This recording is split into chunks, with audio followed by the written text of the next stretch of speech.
Life was hard on the Underground Railroad. People were terrified and children were crying. But things seemed to be different for Harriet Tubman. She seemed to have no fear of the dangers of being a fugitive slave. Born as a slave, Harriet Tubman was beat multiple times as a child. Her slave owner once mistakenly threw a piece of metal at her head and suffered epilepsy and visions from God for the rest of her life. After escaping slavery, she went back to rescue her family. She ended up going back to her family.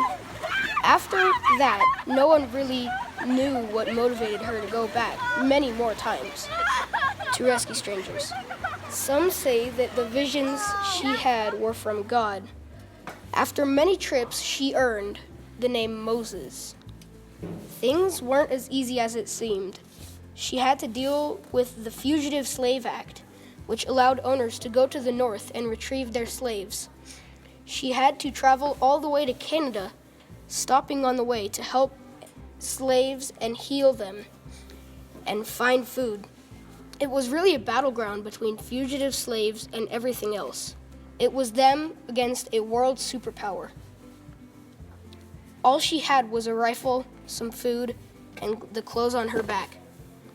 She had a $40,000 reward on her head. It was the highest reward ever, considering inflation. It was higher than the reward from Osama bin Laden's head. After the Civil War ended, she was still fighting, this time for women's rights and caring for people who needed it, such as the homeless and sick.